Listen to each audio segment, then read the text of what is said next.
Hey everybody, I'm here today to show you and tell you how to prevent a shoe tongue, just like this one right here, from sliding to the side. This will be an easy tutorial with step-by-step instructions, so let's get right into this video tutorial. So as you can see right here, I have a shoe, and yes, I actually wear these shoes still on a daily basis. They have two big holes in them.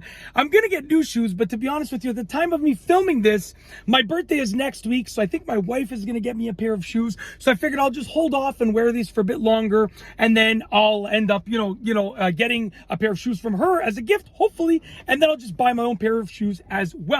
Okay, and I schedule my videos in advance, so my birthday's next week at the time of filming this, but by the time that you see this, my birthday will have already passed, so happy belated birthday to me in this video. All right, anyways, so as you can see right here, this is the shoe tongue, okay, and sometimes the shoe tongue will slide to the side or to the other side. Now, it's really easy to actually do this if you have a shoe tongue that has a little piece like this through it.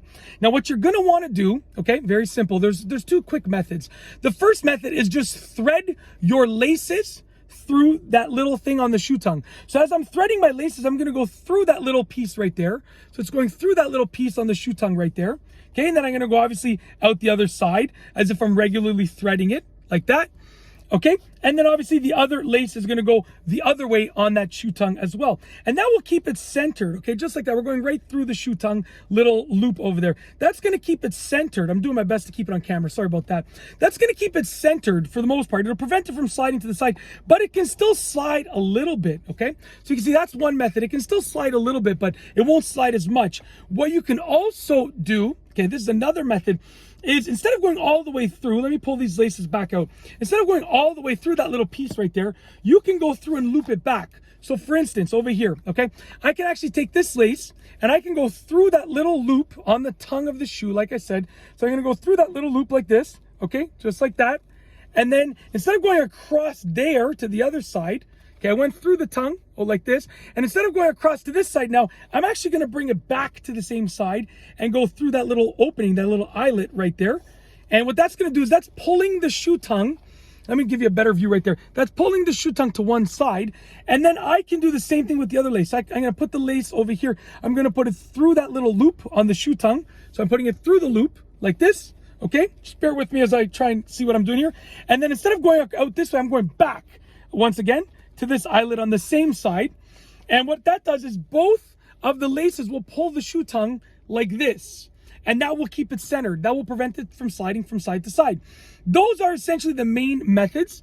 Another method that I've seen is some people will actually glue the shoe tongue down, or they'll put some stitches. So if you can sew, I've seen people actually put like a couple of stitches over here, holding the shoe tongue in over here to the side of the shoe right here, just like that, and then a couple of stitches over here. And if you're gonna do that, as long as your shoe tongue is centered when you start, you'll be good to go. You should be okay. That is it. That is how to prevent a shoe tongue from sliding to the side. An easy tutorial with step-by-step instructions. If you like this video tutorial, please be sure to give it a thumbs up. Let me know what you think down below as a comment. And of course, before I finish this video, I do want to say this. If you like the fact that, I still wear these shoes, give it a thumbs up, because I know people appreciate the come up, the hustle. People appreciate the fact that, at least for myself, I always try and, make myself look a little bit lower than I am in terms of, like, if I'm financially here, I like to look this. It's not a matter of not letting people know what I have. I mean, everyone kind of knows what I have. I'm pretty public about stuff, but it's just a matter of, like, it makes me feel good knowing that I look like this, but I am like this, right? So if you like that, if you have an appreciation for that, give it a thumbs up, okay? Anyways, if you like this video tutorial on preventing a shoe tongue from sliding from side to side, an easy tutorial with step-by-step instructions, if you liked it, please be sure to give it a thumbs up. Let me know what you think down below as a comment. And of course, be sure to subscribe for more great videos just like this one. And that's all I have for you today. Thanks for watching.